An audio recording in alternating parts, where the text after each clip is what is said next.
রোজা সামনে আসতেছে, রোজা রাখবো নাকি রোজা আসলে গ্যাস্ট্রিক হয়ে যাবে? হ্যাঁ, আমাদের দেশে দেখেন আগামীকালকে হয়তো আমি আবার নাটোর আসতে পারবো না, রমাদানের আগেই হয়তো আর আসবই না। এই জন্য আপনাদের কাছে বলে যায় রমাদানের রোজাগুলো রাখবো তো, আগামী মাসেই তো রমাদান, ফেব্রুয়ারিতেই রমাদান।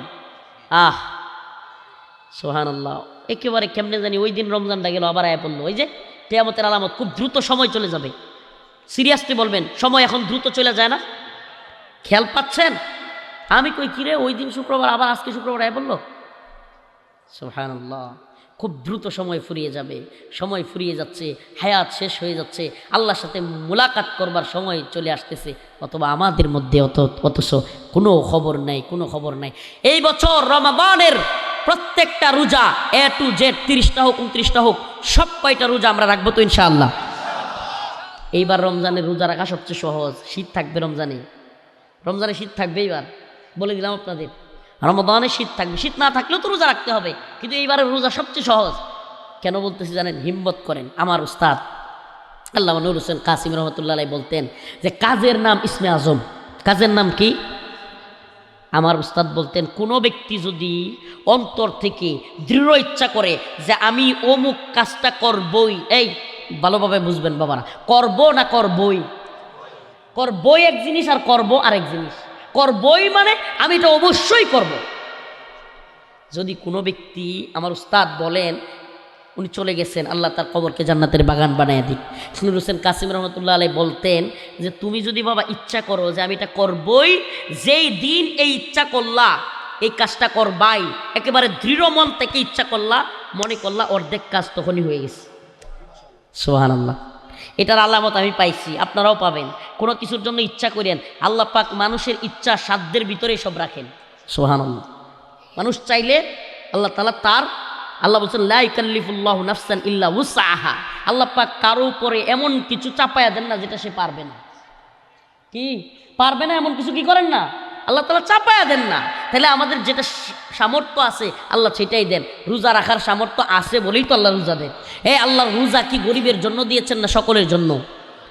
ডাক্তারি বিদ্যায়, মেডিকেল সায়েন্সে আসছে পুরো বছরের মধ্যে মানুষ একটা বছর যদি দিনে না খায়, রোজা রাখে, তাইলে এটা তার শরীরের জন্য খুব উপকারী। সুবহানাল্লাহ বলবেন না? তাইলে আমাদেরকে সৃষ্টি করেছেন যিনি, তিনি আমাদের কোনটা উপকার হবে সেটাও জানেন। সুবহানাল্লাহ, আমরা রমাদানের রোজা রাখবো তো? আল্লাহ যাদেরকে অবস্থান দিয়েছে সদকাতুল ফিতর আদায় করব তো? যাদের অবস্থান আছে হজ পালন করব তো? কোরবানির সময় যাদের অবস্থান আছে কোরবানি দিব তো? সুদের টাকা দিয়া না, আবার ঘুষের টাকা দিয়া না, আবার বড় কোরবানি দিব এলাকায়, আমি বিরাট বড় কোরবানি দিতে পারি, এটা লোক দেখানোর জিনিস। ইন্না সালাতি ওয়া নুসুকি ওয়া মাহিয়ায়া ওয়া মামাতি লিল্লাহি রাব্বিল আলামিন, নিশ্চয় আমার নামাজ, আমার কোরবানি, হায়াতি, আমার হায়াত, ও মামাতি, আমার মৃত্যু, লিল্লাহি রাব্বিল আলামিন, সব কিছু কার জন্য? আল্লাহ রসুল সাল্লাল্লাহু আলাইহি ওয়াসাল্লাম বলেছেন, এই হাদিসটা মোটামুটি আমরা সবাই জানি। ছোটোবেলায় মক্তবে যারা 1-2 দিনও গেছি বা 5-7 দিনও গেছি, এরাও এই হাদিসটা জানি। খায়রুকুম মান তাআল্লামাল কুরআনা ওয়া আল্লামা, তোমাদের মধ্যে সর্বোত্তম ওই ব্যক্তি যিনি কোরআন শিক্ষা করেন এবং শিক্ষা দেন। সুবহানাল্লাহ, সুবহানাল্লাহ বলেন না? আরে আমরা তো শুনতে শুনতে ইয়া হয়ে গেছি। তোমাদের মধ্যে সর্বোত্তম ওই ব্যক্তি, রাসূলুল্লাহ সাল্লাল্লাহু আলাইহি সাল্লামের বাণী, যার 2 ঠোঁটের মাঝখান দিয়া জীবনে কোনোদিন মিথ্যা বলেন নাই। মক্কার কাফেররা পর্যন্ত আল্লাহ রাসূল সাল্লাল্লাহু আলাইহি সাল্লামকে জাদুকর বলতো, পাগল বলতো, কিন্তু কোনোদিন মক্কার কাফেররাও রসুলকে মিথ্যাবাদী বলে নাই। সুবহানাল্লাহ বলবেন না?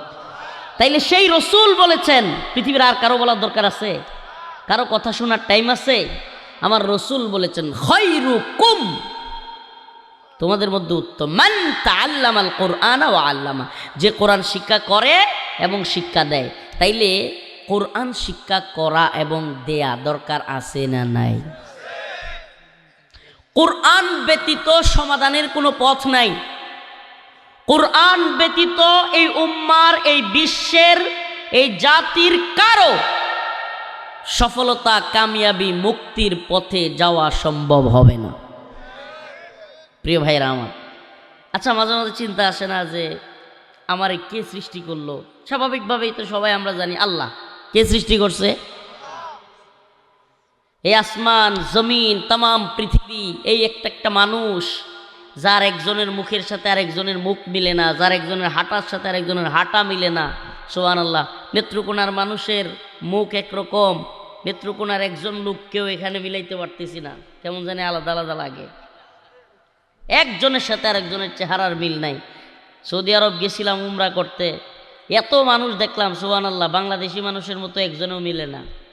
আরেক রকম চেহারা, নাক একরকম, মুখ আরেক রকম। সুবহানাল্লাহ। এখানেও যে হাজার হাজার মানুষ দেখেন না, একজনের চেহারার সাথে আরেকজনের চেহারার কি নাই? এ কোন কারিগর? কে বানাইছেন আমাদেরকে? আরো আসতে, আল্লাহ। আমাদেরকে সৃষ্টি করেছেন কে? আচ্ছা, আল্লাহ রব্বুল আলামিন আমারে সৃষ্টি করলেন, আর আমার উদ্দেশ্যে কি কি বললেন এটা জানার প্রয়োজনীয়তা আমার নাই? বলেন না। আমার আল্লাহ আমারে সৃষ্টি করছেন, আমি কি করব, কিভাবে চলবো, কোথায় যাব, কি খাবো, কি পরবো, ভাইয়ের সাথে আচরণ কি হবে, বাবার সাথে আচরণ কি হবে, মায়ের সাথে আচরণ কি হবে, বন্ধু বান্ধবের সাথে আচরণ কি হবে, পাড়া প্রতিবেশীর সাথে আচরণ কি হবে, ইসলাম এবং মুসলমানদের সাথে আচরণ কি হবে, ভারতীয়দের সাথে আচরণ কি হবে, ইহুদিদের সাথে আচরণ কি হবে, মুশরিকদের সাথে আচরণ কি হবে। সুবহানাল্লাহ। সব তো আল্লাহ কোরআনে বলছেন। এখন আমার কি জানা দরকার আছে না? কোরআনে সব আছে না নাই? কোরআন হাদিসে সব দেয়া আছে। আল ইয়াউমা আকমালতু লাকুম দীনাকুম ওয়া আতমামতু আলাইকুম নি'মাতি ওয়া রাদিতু লাকুমুল ইসলাম দীনা। আল্লাহ বলেছেন আল ইয়াউম আকমালতু লাকুম দীনাকুম, এই দ্বীনকে পরিপূর্ণ করা হয়েছে। সুবহানাল্লাহ। তাইলে দ্বীন পরিপূর্ণ নাকি কোনো কম বেশি আছে? ইসলাম পূর্ণাঙ্গ জীবন ব্যবস্থা।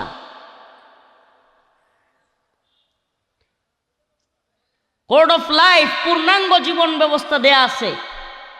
এটা শুধুমাত্র আপনি আমরা অনুধাবন করি না, বুঝি না। এই জন্য হজের ক্ষেত্রে আমরা ইসলাম পালন করার চেষ্টা করি, কোরবানির ক্ষেত্রে আমরা ইসলাম পালন করবার চেষ্টা করি, কিন্তু দেখা যায় দ্বীনের অন্যান্য সকল বিষয়ে আমরা গাফেল থাকি। কিন্তু আমরা যদি কোরআন জানতাম, কোরআন তিলাওয়াত করতাম, কোরআনের তর্জমা জানার চেষ্টা করতাম, কোরআনের তাফসীর জানার চেষ্টা করতাম, সকল সমাজের ভিতরে সকল মানুষ যদি কোরআন জানতো, সুবহানাল্লাহ, একটা কোরআনের সমাজ কায়েম হয়ে যেত। তা আমরা আজকে থেকে নিয়ত করি কোরআন শিখবো তো ইনশাআল্লাহ। মুরব্বী হয়েছেন, কি হয়েছে, সমস্যা আছে কোনো? আমার আব্বার কথা বলি আমি। আমার আব্বা একবারে বয়স্ক হওয়ার পরে, আমার আব্বা নাই, অথচ 60 বছরের কাছাকাছি যাওয়ার পরও আব্বা কোরআন শিক্ষা করার চেষ্টা করছে। আলিফ বাতা পড়ে পড়ে কায়দা নিছেন, সিফারা নিছেন। এরপরে একটু একটু যখন কোরআন তিলাওয়াত শুরু করবেন, তখনই আল্লাহর বান্দাকে আল্লাহ তাআলা নিয়ে গেছেন। আমার কাছে মাঝে মাঝে পড়তেন, কিন্তু আমি একটু ভুল ধরতাম বেশি। আব্বা কইতো তুমি হইলে করা হেডমাস্টার, এই জন্য আমার কাছে কয়েকদিন পড়ে আর পড়ে না। পরে আমার এক চাচাতো ভাই ছিল, ওর কাছে গিয়ে পড়তো। আমার বাবা এই হাদিসের উপর আমল করতো যে আল্লাহ রসুল বলেছেন যেই ব্যক্তি কোরআন শিখতে শিখতে মারা গেল, আল্লাহ তারে ক্ষমা করে জান্নাত দিয়ে দিবে। সুবহানাল্লাহ।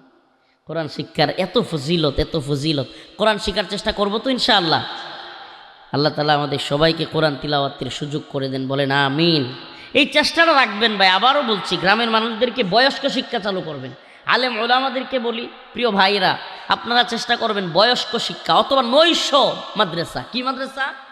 দিনের বেলা কাজ করবে, নৈশ মাদ্রাসা মানে রাতের মাদ্রাসা। রাতের বেলায় 1 ঘন্টা হোক, ঈশার নামাজ পড়ে বয়স্ক মানুষদের জন্য কোরআন শিক্ষা করা। সুবহানাল্লাহ, আল্লাহ পাক অনেক সহজ করছেন, এটা অনেক সহজ করছেন।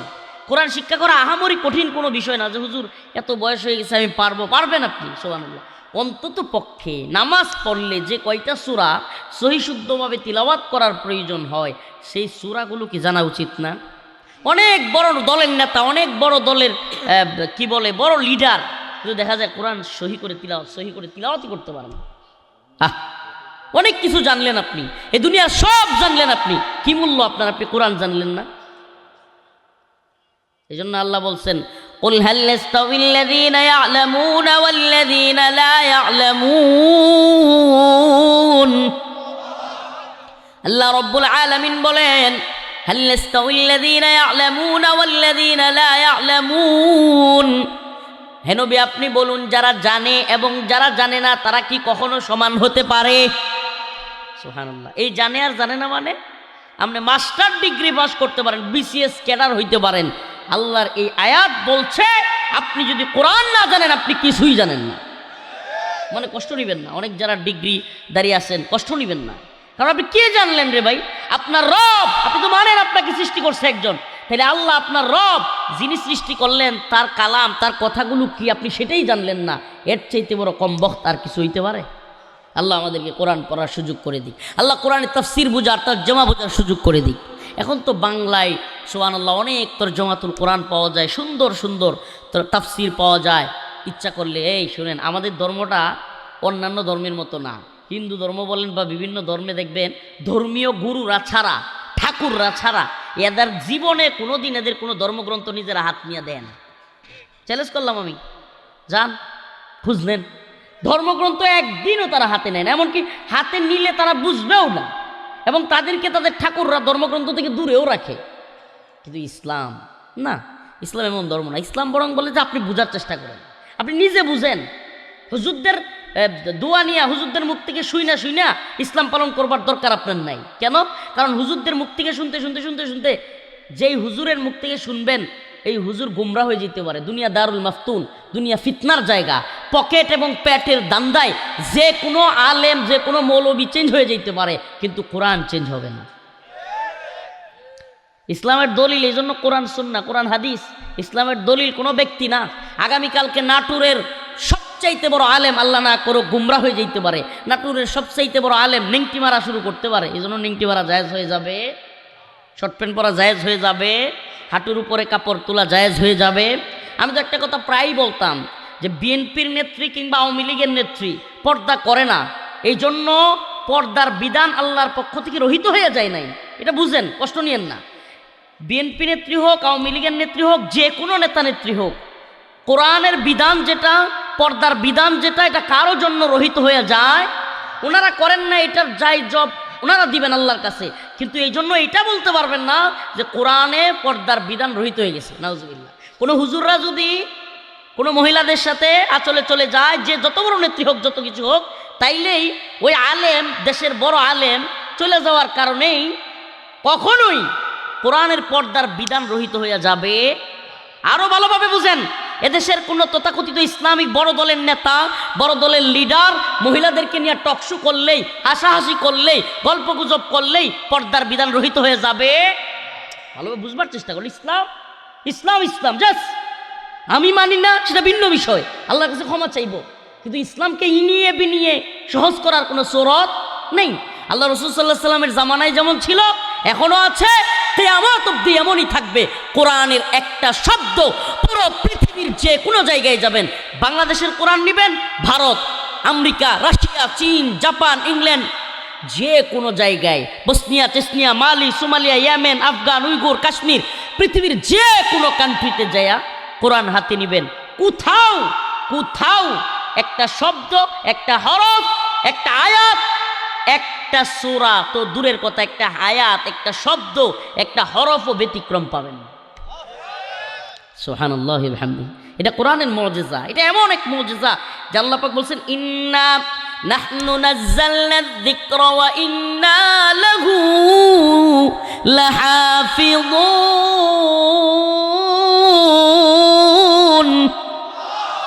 আল্লাহ রাব্বুল আলামিন বলেন, নিশ্চয়ই এই কোরআন অবতরণ করেছি আমি এবং এটার হেফাজত করব আমি। সুবহানাল্লাহ।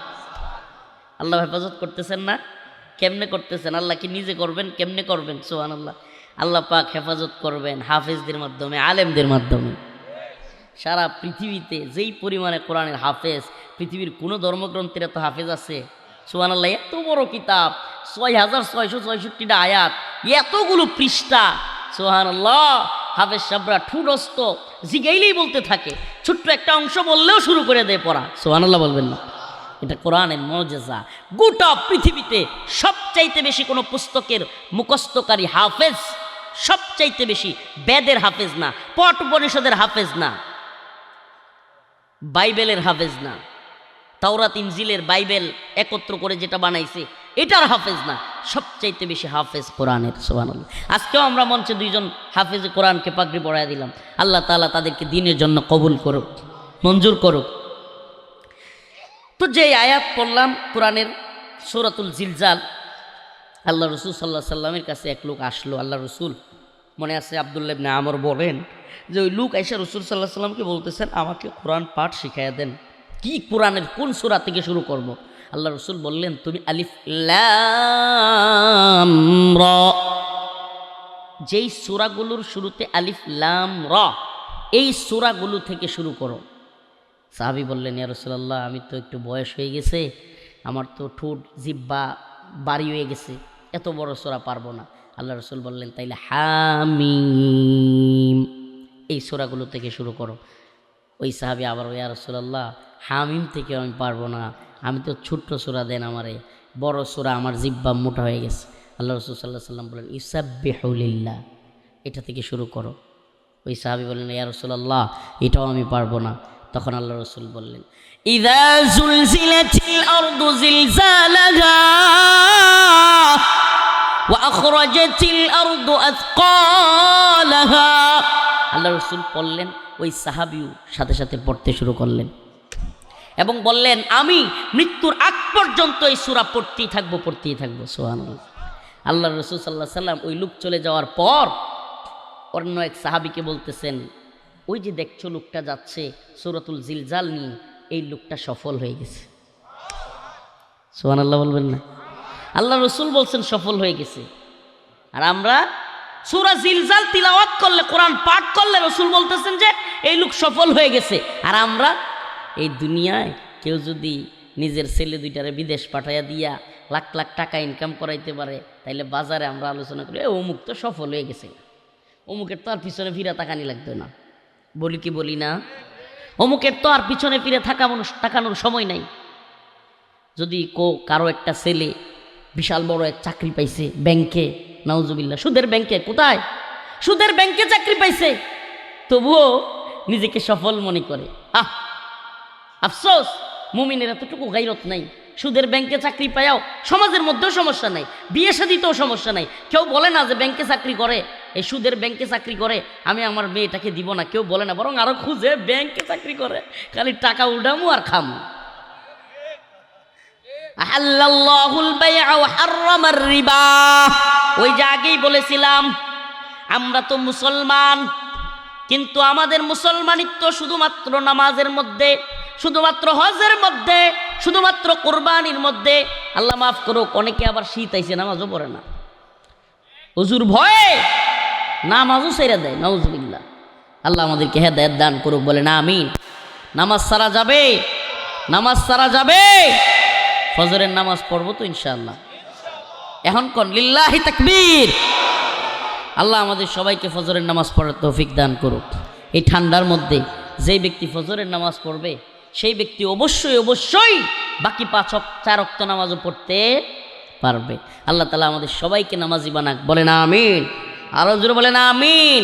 প্রিয় ভাইয়েরা আমার, বন্ধুগণ আমার, ইসলাম শুধুমাত্র কেবলমাত্র ওই 5 কি বলে নামাজ, রোজা কিংবা কোরবানি পর্যন্ত সীমাবদ্ধ না।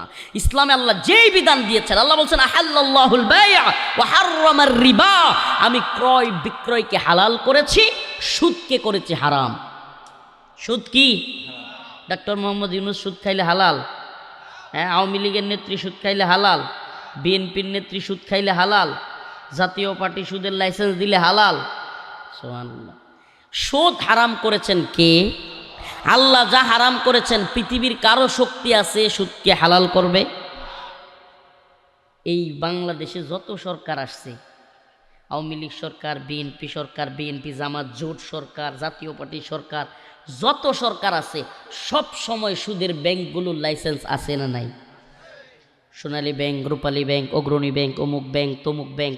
তাইলে আমরা যে ইসলামের কথা বলি, মদিনা সনদের কথা বলি, রাষ্ট্র চালাবে মদিনা সনদের কথা বলি। মদিনার রাষ্ট্রে কি সুদ হালাল ছিল না হারাম? তাহলে এটা কেমন রাষ্ট্র? নাকি শুধু বুলির মধ্যে বলার মধ্যেই? দেখবেন যে সব নেতারা খালি নির্বাচন আসার আগেই একেবারে ইসলামিক রাষ্ট্র কায়েম করে ফেলতেছে, ঠিক কি ঠিক না?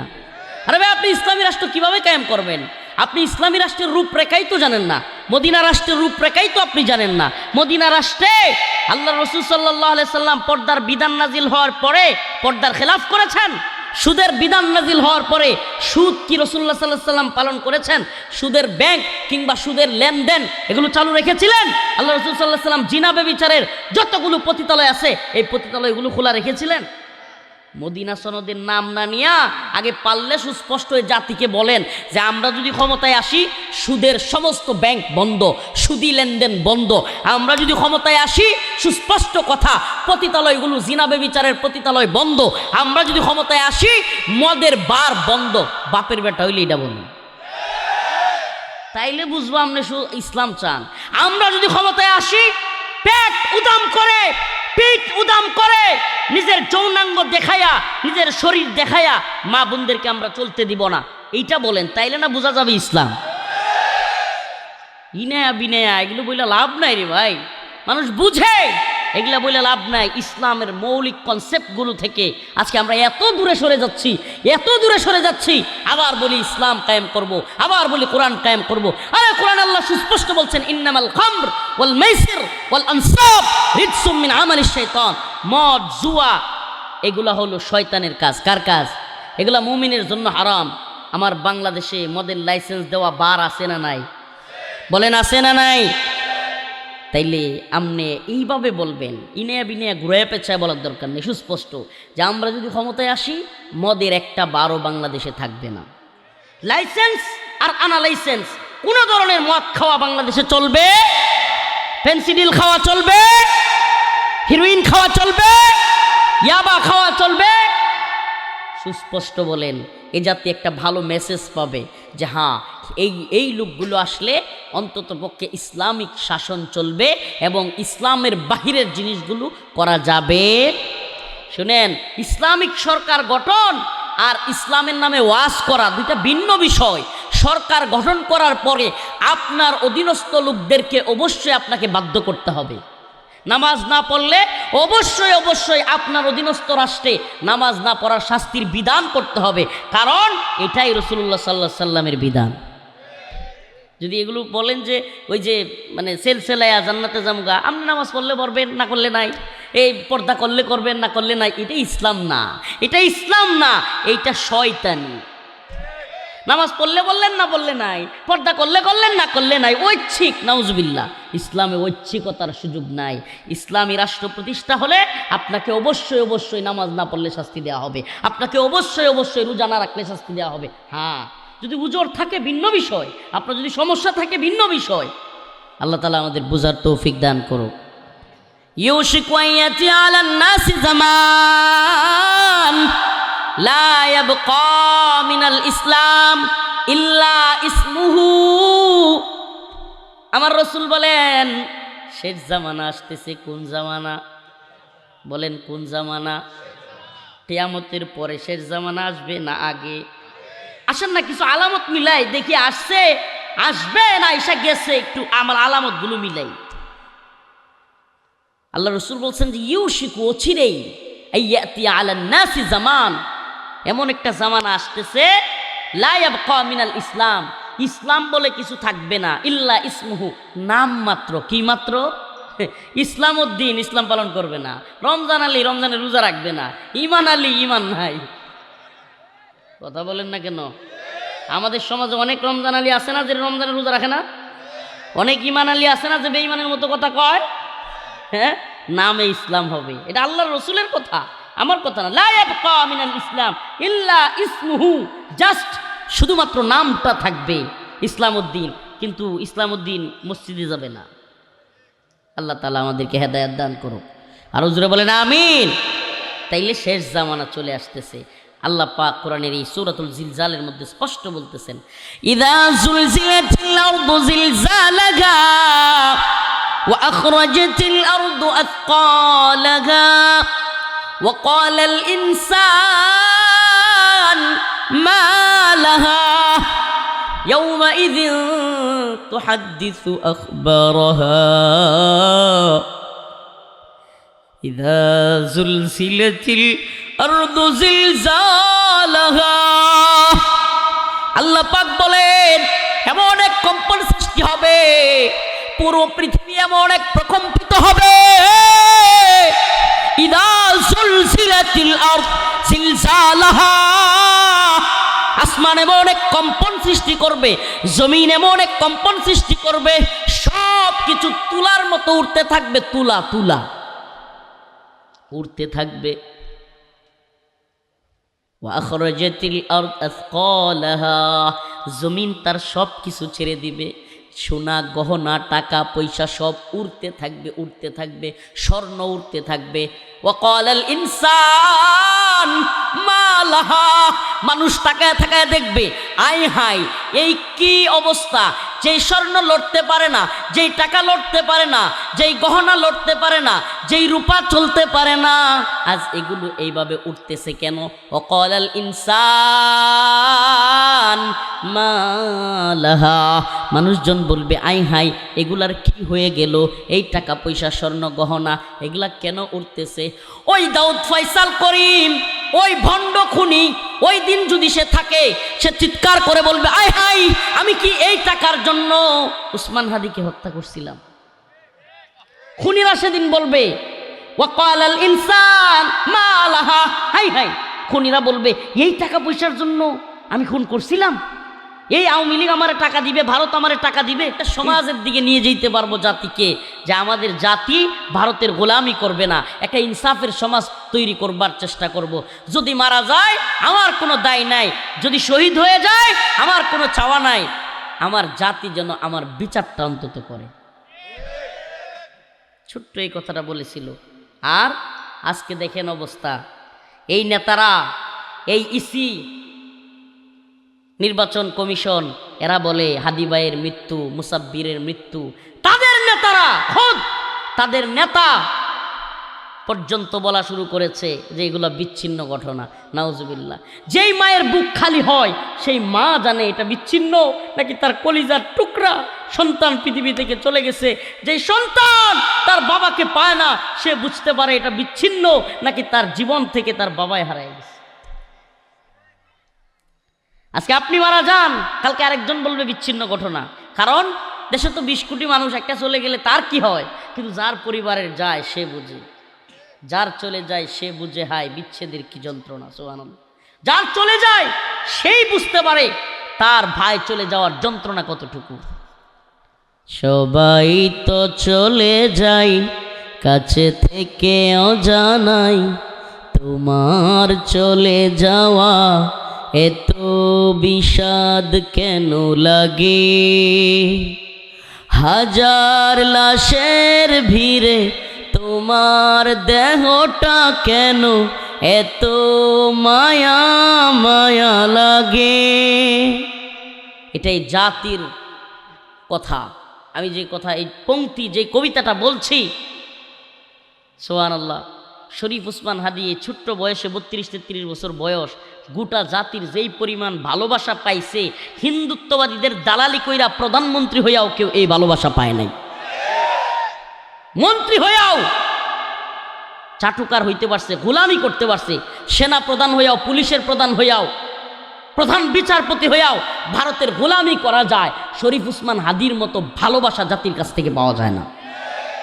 গতকালকে একটা ভিডিও দেখলাম, আল্লাহ মালুম, হাটহাজারী মাদ্রাসার খতমে বুখারীর মসনদ থেকে তুমি কে আমি কে হাদি হাদি উচ্চারিত হচ্ছে। কি পরিমাণ ভালোবাসা এই ছোট্ট মানুষটা তার জীবনে মানুষের মধ্য থেকে। আমি নিজের চোখে দেখেছি, আমি নিজে উকিল, ব্যারিস্টার, পুলিশ, ছোট ছোট বাচ্চা, রিক্সাওয়ালা, বড় আলেম, মুফতি, শাইখুল হাদিস, সবাইকে দেখেছি ঢাকায় শরীফ উসমান হাদি ভাইয়ের জন্য কান্না করতেছে।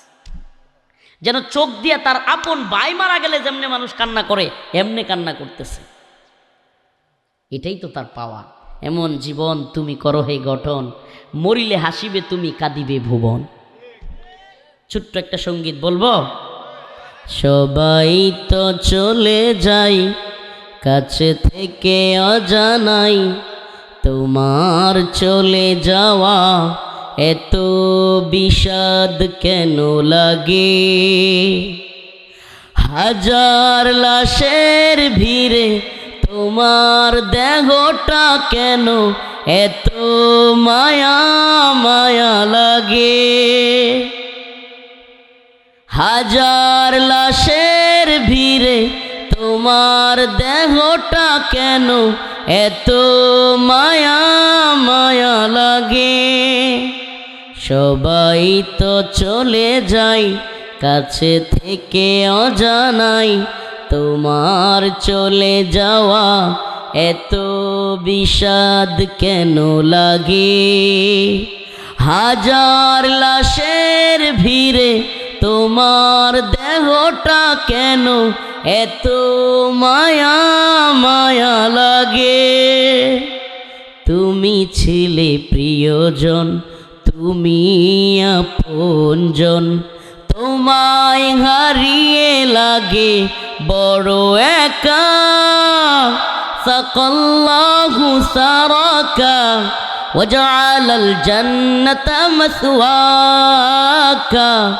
সাকাল্লাহু সারাকা ওয়াজআলাল জান্নাতা মাসওয়াকা।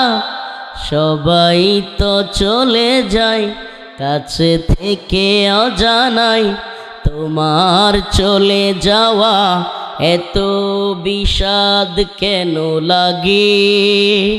হাজার লাশের ভিড়ে তোমার দেহটা কেন এত মায়া মায়া লাগে? আমরা এই সরকারকে সুস্পষ্ট বলতে চাই, আমাদের ভাই শরীফ উসমান হাদির হত্যার খুনের বিচার যদি বাংলার জমিনে না হয়, হাসিনার পরিস্থিতি যেমন হয়েছে, এই বৃদ্ধ বয়সে তথাকথিত নোবেল বিজয়ী ডক্টর মোহাম্মদ ইউনূসকে বলি, তোমার পরিণতিও, তোমার জিল্লতি লাঞ্ছনাও বাংলার মানুষ দেখাবে, তোমাকেও পালায়া যাওয়ার রাস্তা দেওয়া হবে না। আল্লাহর দ্বীনের পথে অটল অবিচল থেকে হিন্দুত্ববাদীদের বিরোধিতা করে, আমেরিকার বিরোধিতা করে, গোটা পৃথিবীর তাগুতি শক্তির বিরোধিতা করে, গোটা পৃথিবীর জালেমদের কাফেরদের বিরোধিতা করে শাহাদাতের মৃত্যু আমরা কামনা করি। শহীদের কাফেলায় শরীক হইতে চান তো? শহীদের মিছিলে নাম লিখাতে চলো মুসলিম ভাই, শহীদের মিছিলে নাম লিখাতে চলো মুসলিম ভাই। মরণের স্বাদ পাবে তুমি, এসো না নাম লিখাই। শহীদের মিছিলে নাম লিখাতে চলো মুসলিম ভাই। এই তো সে কাফেলা বীরের জাতি, আবরার ফাহাদ, আবু সাঈদ, মীর মুগ্ধ, উসমান হাদিদের কাফেলা বীরের জাতি। এরা কিসের জাতি? এই তো সে কাফেলা বীরের জাতি, আজও থামেনি যার চলার গতি।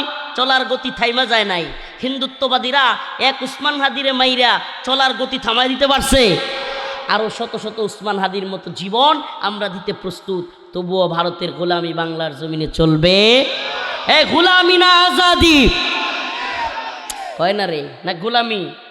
যারা কয় না এরা কি গোলামি চায়? গোলামি চান?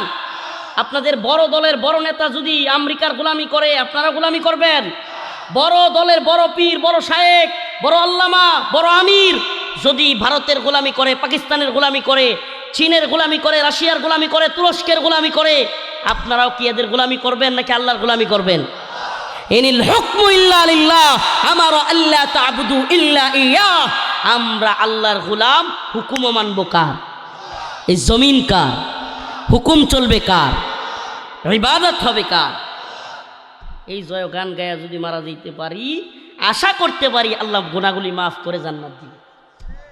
আশা করতে পারি আর আল্লাহর জয়গান বাদ দিয়া অমুক দল আর তমুক দল, তমুক নেতা পর্দা করে না, পর্দার বিধান মানে না, ইসলামের বিধান মানে না, নামাজ পড়ে না, রোজা রাখে না, অমুক নেতা আর অমুক দলের লিডারগিরির চিল্লাচিল্লি করলে কোনো ফায়দা হবে না, কোনো ফায়দা হবে না। দুনিয়ায় একটু চা বিস্কিট, দুনিয়ায় কিছু টাকা পয়সা কিংবা একটু আড্ডু সুযোগ সুবিধা পাইতে পারেন, কিন্তু এই দুনিয়া কিছুই না।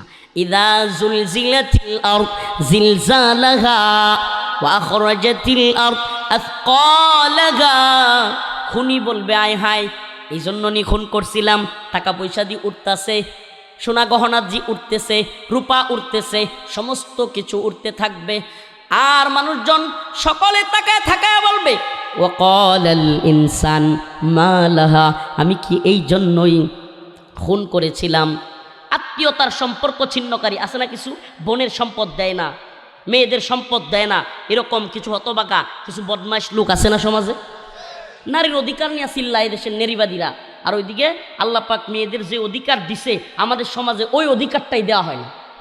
আমি জানি না আপনাদের নাটোরে আছে কিনা, আমাদের নেত্রকোণায় আছে, মেয়েদের যে সম্পত্তি দেওয়ার কথা ওটা দিতে চায় না।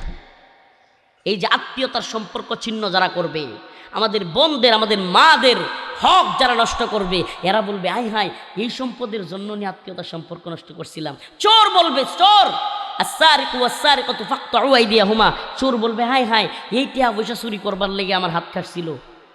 সুবহানাল্লাহ, সকলে বলবে ওয়াকালাল ইনসান মা লাহা ইয়াউমাইযিন। সবচাইতে ভয়ঙ্কর যে আয়াত, ভয়ঙ্কর কেন বলছি, ইয়াউমাইযিন তুহাদ্দিসু আখবারাহা,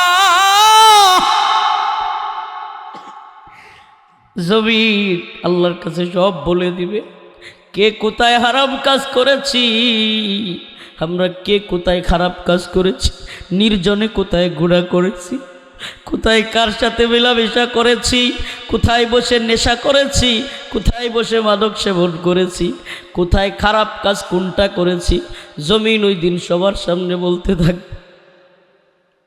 কল্পনা করা যায় সকল মানুষের সামনে, আরে হাজার হাজার মানুষের সামনে তুমি নেতা, বড় সম্মানী, কিন্তু যেদিন আল্লাহ তার জমিনের জবান খুলে দিবেন, ইয়াউমাইযিন তুহাদ্দিসু আখবারাহা,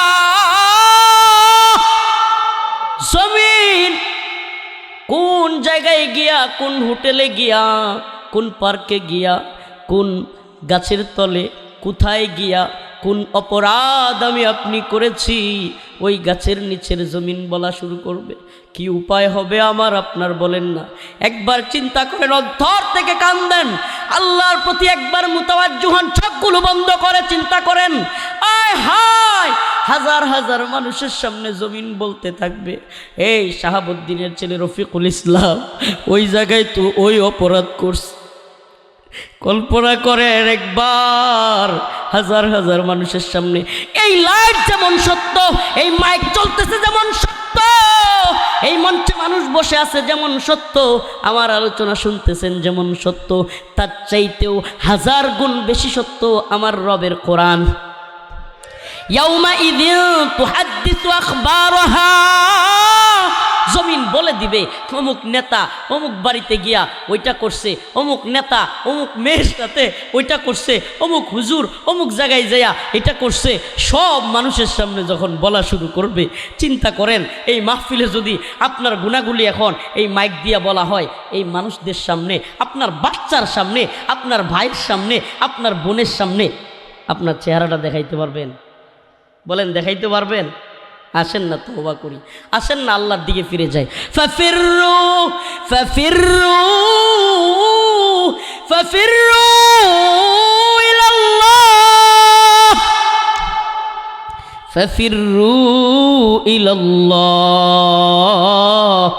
ফাফিররু ইলাল্লাহ। আমার আল্লাহ ডাক দিছেন, আয় আয় বান্দা আমার দিকে ফিরে আয়, যত গুনাহ করে ফেলেন আমার আল্লাহ ডাকতেছেন। আরে ও দুনিয়ার মানুষ, একজন একজন করে আল্লাহর সামনে গিয়ে দাঁড়াইতে হবে, একজন একজন। কোনো দলের নেতাকর্মী নিয়া মনোনয়ন জমা দেওয়ার মতো হাজার হাজার মদ খান, তবু আমার ভাইয়ের চরিত্র ফুলের মতো পবিত্র হওয়ার মতো মিথ্যাবাদী দল নিয়ে যাইতে পারবেন না। কোনো দল থাকবে না, কোনো কর্মী থাকবে না, অমুকের দিকে তাকায় বলতে পারবেন না আমার মতো ভালো মানুষ আছে রে। ওই সামসাও বলবে হ্যাঁ আপনি তো না খুব ভালো মানুষ, এই বলবার মতো লোক পাবেন না। আল্লাহর সামনে গিয়ে দাঁড়াইতে হবে। ওয়া কুল্লুহুম আতিহি ইয়াউমাল কিয়ামতি ফারদা, এক এক করে আল্লাহর সামনে গিয়ে দাঁড়াইতে হবে। কোনো বাটপারি সিটারি চলবে না। ওয়া কুল্লুহুম আতিহি ইয়াউমাল কিয়ামতি ফারদা। ও শাহাবুদ্দিনের ছেলে রফিকুল ইসলাম, ও রফিকুল ইসলামের ছেলে মুহাম্মদ, ও অমুকের ছেলে অমুক, ও আব্দুল্লাহর ছেলে আব্দুল মুতালিব, অমুকের ছেলে অমুক, আমার সামনে দাঁড়াও, এক এক করে জবাব দাও। তোমার জীবন তুমি কিভাবে শেষ করলা, তোমার হায়াত তুমি কিভাবে শেষ করলা, তোমার যৌবন তুমি কিভাবে কাটাইলা, তোমার যৌবন কি তোমার স্ত্রীর পিছনে ব্যয় করেছো নাকি হারাম মিলামেশায় ব্যয় করেছো? জবাব দাও। টাকাগুলো মদ খেয়ে ব্যয় করেছো নাকি মাদ্রাসায় দিয়ে ব্যয় করেছো? কোন কাজে ব্যয় করেছো? মসজিদ দান সাদাকা করেছিলে? শীতের দিনে মা দাদি তাদেরকে কম্বল কিনে দিয়েছিলে? পাড়া প্রতিবেশী মুরব্বী মানুষদেরকে কি কম্বল কিনে দিয়েছিলে? প্রতিবেশীর খোঁজখবর নিয়েছিলে? কি করেছিলে তোমার টাকাগুলো দিয়ে? প্রত্যেকটার জবাব না দিয়ে আল্লাহর সামনে থেকে কেউ যাইতে পারবে না, কেউ না, কেউ যাওয়ার কোনো সুযোগ নেই, কেউ যাওয়ার সুযোগ নাই। নেতামি মাতবরি সিটারি বাটপারি এটা দুনিয়াতে চলবে, আল্লাহর সামনে গিয়ে চলবে না। আল্লাহ জানে একেবারে।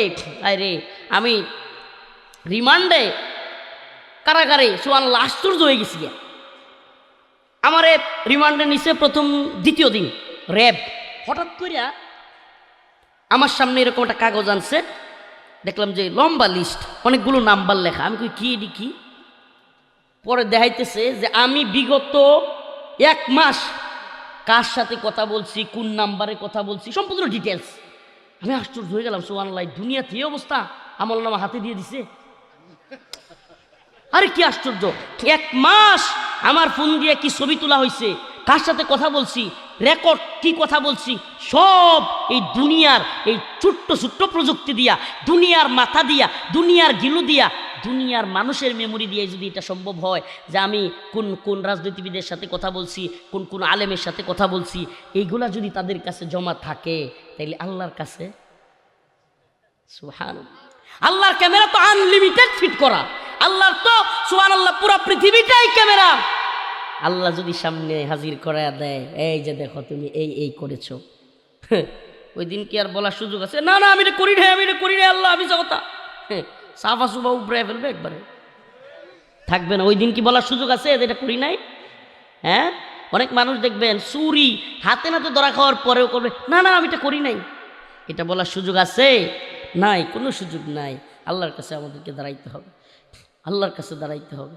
দুনিয়া আমরা হতাশ হয়ে যাই, খালি হতাশ হয়ে যায়, রে এটা করছি আমার কি আল্লাহ মাফ করব, এটা করছি আমার টাকা পয়সা নাই, এই নাই সেই নাই, ভালো বাড়ি নাই গাড়ি নাই, কিচ্ছু নাই, হ্যাঁ আমি কি এর নামাজ পড়বো? নাউজুবিল্লাহ। আল্লাহ বলেন না, লা তাহজান ইন্নাল্লাহ মা'ানা, হতাশ হয়েও না, আল্লাহ আমাদের সাথে আছেন। ইয়া ইবাদিয়াল্লাযীনা আসরাফু আলা আনফুসিহিম লা তাকনাতু মির রাহমাতিল্লাহ। আল্লাহ পাকের ভরসা থেকে নৈরাশ হইও না। এই আয়াতের আলোকে মুহাদ্দিসিনে কেরাম বলেন, মুমিনের জন্য হতাশ হওয়া কবিরা গুনাহ। মুমিনের জন্য হতাশ হওয়া কি? মুমিন হতাশ হতে পারে না, কারণ সে তো আল্লাহরে বিশ্বাস করে। আল্লাহ বলছেন লা তাহজান, টেনশন নাই, পেরেশানি নাই। আল্লাহ বলছেন লা তাকনাতু মির রাহমাতিল্লাহ, আমার রহমত থেকে তুমি নিরাশ হইও না। তাহলে আল্লাহর আদেশ অমান্য করা কবিরা গুনাহ না? আল্লাহ বলছেন নিরাশ হওয়া যাবে, যারা আত্মহত্যা করে এরা বড় ভয়াবহ গুনাহ করে। কেন? কারণ সে হতাশ হয়ে যায়। হতাশ হওয়া ইসলামে নাই। এই ফার্স্টেশন, এই এই কি বল ডিপ্রেশন, ইসলামের সুযোগ নাই। মুসলমান কিসের ডিপ্রেশন হবে? আল্লাহর সিজদা দিবে, একটু কোরআন তিলাওয়াত করবে, সমস্ত ডিপ্রেশন হাওয়া। সুবহানাল্লাহ। একটু কোরআন তিলাওয়াত করবে, আমার তো আল্লাহ মাফ করুক আমি তো গুনাহগার, কিন্তু যখনই কারাগারে একটু বেচাইন লাগতো, আনমনা লাগতো, কেমন যেন একটু খারাপ লাগতো, সাথে সাথে একটু কোরআন তিলাওয়াত করলেই মনটা ভালো হয়ে যেত। পরীক্ষিতভাবে বলছে আল্লাহ মাফ করুক আমি গুনাহগার, কিন্তু আমি পাইছি এটা ভাই। কিছুক্ষণ কোরআন তিলাওয়াত করতাম, দেখতাম মন হালকা হয়ে গেছে। সুবহানাল্লাহ। মনের মধ্যে সাহস পাইতাম, জুলুম হইতে থাক না। আল্লাহ তো একজন দেখতেছেন, আল্লাহ সামিউ, আল্লাহ বাসির, আল্লাহ আলিম, তিনি সব জানেন, তিনি সব দেখেন, তিনি সব শুনেন। আল্লাহ হাসিনারাও তো দেখতেছেন। মনে মনে এটা চিন্তা করতাম, ওয়ালা সাউফা ইউতিকা রাব্বুকা ফাতারদা, আমার আল্লাহ বলেন বান্দারে জুলুমের শিকার হইয়া হতাশ হইও না, আমি এমন কিছু তোমাকে দেব ও বান্দা, মন খুলে তুমি বলবা ওয়ালা সাউফা ইউতিকা রব্বুকা ফাতারদা। আজকে তোমার কিছু নাই, কি হয়েছে? তুমি এমন একদিন আসবে তোমাকে এমন দে আমি দেব, তুমি বলবে ইউতিকা রব্বুকা, হে আমার রব, ফাতারদা, আমি আপনার প্রতি অনেক রাজি খুশি হয়ে গেছি। অচিরেই তুমি বলবা আল্লাহ আমি নিজে এটার সুবহানাল্লাহ কারাগারে অনেক কষ্টে ছিলাম, এটা তো সত্য, মা বাবা ভাই বোন আত্মীয় স্বজন সবাইকে ছাইরা বছরের পর বছর ছোট্ট একটা রুমের ভিতরে দিনের পর দিন মাসের পর মাস বছরের পর বছর থাকা, এর চেয়ে কষ্টের তো আর কিছু নাই। ইচ্ছা মতো যাইতে পারি না, ইচ্ছা মতো খাইতে পারি না, হ্যাঁ এটা তো বিরাট কষ্টের। কিন্তু সুবহানাল্লাহ ওই আয়াতটা বেশি বেশি পড়তাম, সূরাতুদ দুহা ওয়ালা সাউফা ইউতিকা রব্বুকা ফাতারদা, এই তাফসীরটা পড়তাম, মনটা ফ্রেশ হয়ে যাইতো। সুবহানাল্লাহি ওয়া বিহামদিহি, আল্লাহকে সাক্ষী রেখে বলছি যত দোয়া করছি কারাগারে বৈশা বৈশা আল্লাহ আমার একটাও অপূর্ণ রাখেন, আলহামদুলিল্লাহ। ওয়ালা সাউফা ইউতিকা রব্বুকা ফাতারদা, আয় রব আমি আপনার প্রতি রাজি খুশি, আল্লাহ আপনি আমার ক্ষমা করে দিন। অতএব আমরাও যদি আল্লাহর কাছে খালেস নিয়তে চাইতে পারি, অন্তর থেকে যদি চাইতে পারি, আমরা কেউ হতাশ হব? আল্লাহ কাউরে ফিরিয়ে দেয় না। এই দুনিয়ার যে যেটা চায় আল্লাহ তারে তাই সেই তাই দেয়, আখেরাতেও যা চায় আল্লাহ তারে তাই দেয়। সুবহানাল্লাহ। এই দুনিয়ায় কারো কাছে চাইলে একদিন দুই দিন তিন দিনের মাথায় রাগ করে, করে কি করে না যা করাইস বলে কি বলে না, অথচ আমার রব যতবার চাইবেন আরো খুশি হন। আরে এই দুনিয়ায় কারো কাছে চাইলে লাঞ্ছিত হওয়া লাগে, একাধিক দিন দুই তিন দিন চাইলে ছোট হওয়া লাগে, আর আল্লাহর কাছে যত চাইবেন আপনার মর্যাদা সম্মান খালি বাড়ব। সুবহানাল্লাহ বলবেন না? তাইলে চাইবো কার কাছে? বলেন চাইবো কার কাছে? আরে আমাদের তো একজন মালিক আছে। কি আছে? আমাদের একজন মালিক আছে, এমন মালিক, এই দুনিয়ার মালিকেরা একবার ভুল করলে, ব্যবসা প্রতিষ্ঠানে চাকরি করেন, কলকারখানায় চাকরি করেন, গার্মেন্টস ওয়েটারে চাকরি করেন, অফিস আদালতে চাকরি করেন, ব্যাংক বা বিভিন্ন যে কোনো প্রতিষ্ঠানে চাকরি করলে, প্রশাসনে, সেনাবাহিনীতে, পুলিশে, যে কোনো বাহিনীতে চাকরি করলে একদিন যদি অফিসে না যান, ভুল করেন, না বইলা না যান, উপস্থিত না হন, কথা বলে কি বলে না, দ্বিতীয় দিন না গেলে গালাগালি, তৃতীয় দিন না গেলে হুমকি, চতুর্থ দিন গাট্টার দইরা গালাগালি করে বের করে দেয়। ঠিক কি ঠিক না? একদিন দুই দিন তিন দিনের উপরে আর ক্ষমা চাইলে ক্ষমা করে না, বোনাস দেয়। কিন্তু আমার আপনার একজন মালিক আছে, দুনিয়ার কোনো বক্তার কথা না, মুফতির কথা না, শাইখুল হাদিসের কথা না, এমনকি কোনো অলি আউলিয়া গাউস কুতুব পীর মাশায়েখ সাহাবী নবী কারো কথা নয়, স্বয়ং আল্লাহ রাব্বুল আলামিন তার কথা নিজে বলতেছেন। সুবহানাল্লাহি ওয়া বিহামদিহি। যদি কোনো ব্যক্তি খাঁটি অন্তরে তওবা করতে পারে, আমার আল্লাহ রাব্বুল আলামিন বলেন ইল্লা মান তাবা ওয়া আমানা ওয়া আমিলা আমালান সালিহা,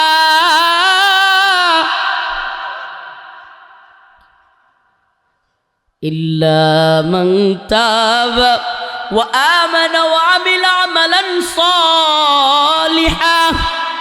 আমার আল্লাহ বলেন যদি কোনো ইমানদার অন্তর থেকে খাঁটি দিলে তওবা করে, চোখের পানিগুলো জর্জর করে ছেড়ে দেয়, বলে আল্লাহ আর গুনাহ করব না, আমারে মাফ করে দেন, আল্লাহ আর নামাজ ছাড়ব না, আল্লাহ আর নাফরমানি করব না, আমারে মাফ করে দেন, আমার গুনাহ থেকে বাঁচান, আমার আল্লাহ রাজি খুশি হয়ে যান। এমন খুশি হন, আমার আল্লাহ বলেন ফাউলাইকা ইউবাদদিলুল্লাহ, ফাউলাইকা ইউবাদদিলুল্লাহ সাইয়্যাতিহিম হাসানাত। আল্লাহ বলেন আমি শুধু গুনাহগুলোরে মাফ কইরাই ক্ষান্ত হই না, গুনাহগুলোরে নেকি দ্বারা পরিবর্তন করে দেই, একটা দুইটা তিনটা না, 100 হাজার লাখ না। যদি কোনো ব্যক্তি কোটি গুনাহ করে ফেলে, আল্লাহর কাছে যদি খাঁটি দিলে তওবা করে, 1 কোটি গুনাহ মাফ কইরা আল্লাহ পাক 1 কোটি নেকি দিয়া পরিবর্তন করে তারে ক্ষমা করে জান্নাতে দিয়ে দিবেন। আমার আপনার আমাদের এমন একজন মালিক আছে, সুবহানাল্লাহ আলহামদুলিল্লাহ। তো আমি যে আলোচনায় গিয়েছিলাম, ইদা জুলজিলাতিল আরদ জিলজালাহা, পৃথিবীটা ধ্বংস হয়ে যাবে, এক কম্পনে সব কিছু উঠতে থাকবে। আখরাজাতিল আরদ আসকালাহা, জমিন তার সব কিছু ছেড়ে দেবে, লাশগুলো নিচে যারা ছিল তারাও ভাইসা যাবে, জমিনের যত টাকা পয়সা সোনা গহনা সব কিছু উড়তে থাকবে, ভাসতে থাকবে। وقال الانسان ما لها يومئذ تحدث اخبارها, ওই দিন জমিন কে কোথায় কি করছে সব বলতে থাকবে। বিআন্না রাব্বাকা ওয়াহালাহা, ওই দিন রব তার সব কিছু এমনভাবে, সুবহানাল্লাহ, আল্লাহ রাব্বুল আলামিন এমনভাবে প্রকাশ করবেন যে আল্লাহ বলছেন ইয়াউমা ইযিন ইয়াসদুরুন নাস আশতাতান লিয়ুরা আ'মালাহুম ফামান ইয়া'মাল মিসকালা যাররাতিন খায়রান ইয়ারা। অল্প একটা ভালো কাজ করছেন না, ওই ভালো কাজটাও দেখবেন আপনার আমলনামায় আছে। ফামান ইয়া'মাল মিসকালা যাররাতিন খায়রান ইয়ারা ওয়া মান ইয়া'মাল মিসকালা যাররাতিন শাররান ইয়ারা। একটা পাপ কাজ যা করছেন সেটাও আল্লাহর কাছে লিপিবদ্ধ থাকবে। অতএব আমাদের সবাইকে একদিন চলে যেতে হবে, একদিন কিয়ামত হবে, একদিন পৃথিবী ধ্বংস হয়ে যাবে। কিয়ামতের আলামতগুলোর মধ্যে অন্যতম আলামত আলামাতুদ দাজ্জাল, আলামাতুদ দাব্বাতুল আরদ, আলামত ঈসা আলাইহিস সালামের আবির্ভাব, ইমাম মাহদী আলাইহিস সালামের আবির্ভাব। কিন্তু আরও অনেক আলামত আছে। কিয়ামতের আগে অশ্লীলতা বাইরা যাবে, নাউজুবিল্লাহ। আসছে না আসবে? এটা কি কিয়ামতের পরে হইব না আগে? অশ্লীলতা আমাদের সমাজে বাড়ছে না কমছে? বাপে মেয়েরে নাচ শিখায়, নাউজুবিল্লাহ, আবার গিয়া ওই স্কুলের মঞ্চে কিংবা বিভিন্ন জায়গায় মেয়ের কোমর দুলানো নাচ দেখে বাপের বন্ধুরা পর্যন্ত কয় হ্যাঁ ভালোই তো, নাউজুবিল্লাহ, মজা নেই। মেয়েটা যারা আঙ্কেল ডাকে ওই আঙ্কেলও বৈশা বৈশা মজা নেই, নাউজুবিল্লাহ বলবেন না? এই যে বেহায়া বাপ, এই যে বেলাজা বাপ, রুচির দুর্ভিক্ষ লাগছে, নাউজুবিল্লাহ। আল্লাহ এদেরকে হেদায়েত দান করুন। অশ্লীলতা বেহায়াপনা বেড়ে যাবে। কিয়ামতের আলামত, কিয়ামতের আলামত, বড় বড় উঁচু বিল্ডিং বাড়ি করার প্রতিযোগিতা হবে। বাড়ি করার প্রতিযোগিতায় লাগবে এমন এমন লোক যারা বকরি চালাইতো, বকরি পালতো, গরু পালতো, এই সমস্ত লোকেরাও বড় বড় বিল্ডিং করার প্রতিযোগিতায় লিপ্ত হবে। কিয়ামতের আলামত, সময় খুব দ্রুত চলে যাবে। আয় হায়, এক শুক্রবারে জুমার নামাজ পড়ি, কেমনে কেমনে ঠাস করে আরেক শুক্রবার আয়া যায়। কথা বলেন না? জামানা, শেষ জামানায় আছি। আল্লাহ পাক আমাদের সবাইকে শেষ জামানার ফিতনা থেকে হেফাজত করুক। আরো জোরে বলেন আমিন। আল্লাহ পাক সবাইকে শেষ জামানায় রাসূলুল্লাহ সাল্লাল্লাহু আলাইহি সাল্লাম যে খারাপ দিকগুলো বলেছেন এগুলো থেকে আমাদেরকে হেফাজত করুক। আল্লাহ পাক আমাদেরকে ইমাম মাহদী আলাইহিস সালামের কাফেলায় শরীক হওয়ার তৌফিক দান করুক। ইমাম মাহদী আলাইহিস সালামের কাফেলায় কে কে শরীক হইতে চান? ইমাম মাহদী আলাইহিস সালামের কাফেলার সৈনিকদেরকে দেখতে চাই। লিল্লাহি তাকবীর, হাত নাড়া দেন।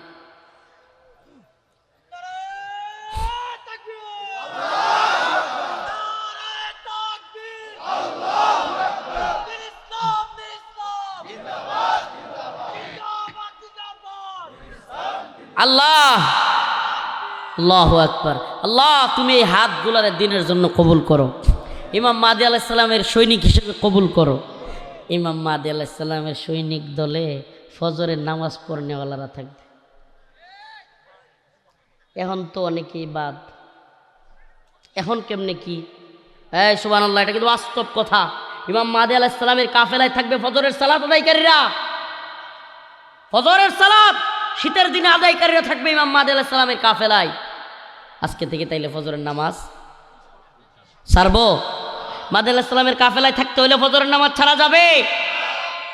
ভাই, আপনি অনেক শক্তিশালী, অনেক মোটা, 4-5 জনের হারায়া দেন, আপনি বিরাট পালোয়ান হয়ে গেছেন। আরে মিয়া, আপনি কোনো পালোয়ান না, আপনার কোনো শক্তি নাই।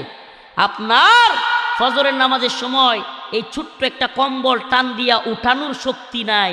যে কম্বলটা টান দিয়া আল্লাহর ঘর মসজিদে যাবেন, আপনি তাইলে কিসের শক্তিশালী? কিসের শক্তি আপনার? আপনি যদি ফজরের নামাজে ওই কম্বল টান দিয়া মসজিদে যাইতে পারতেন, তাইলে না বোঝা যাইতো আপনি প্রকৃত শক্তিশালী মানুষ। নামাজ পড়বো তো ইনশাআল্লাহ।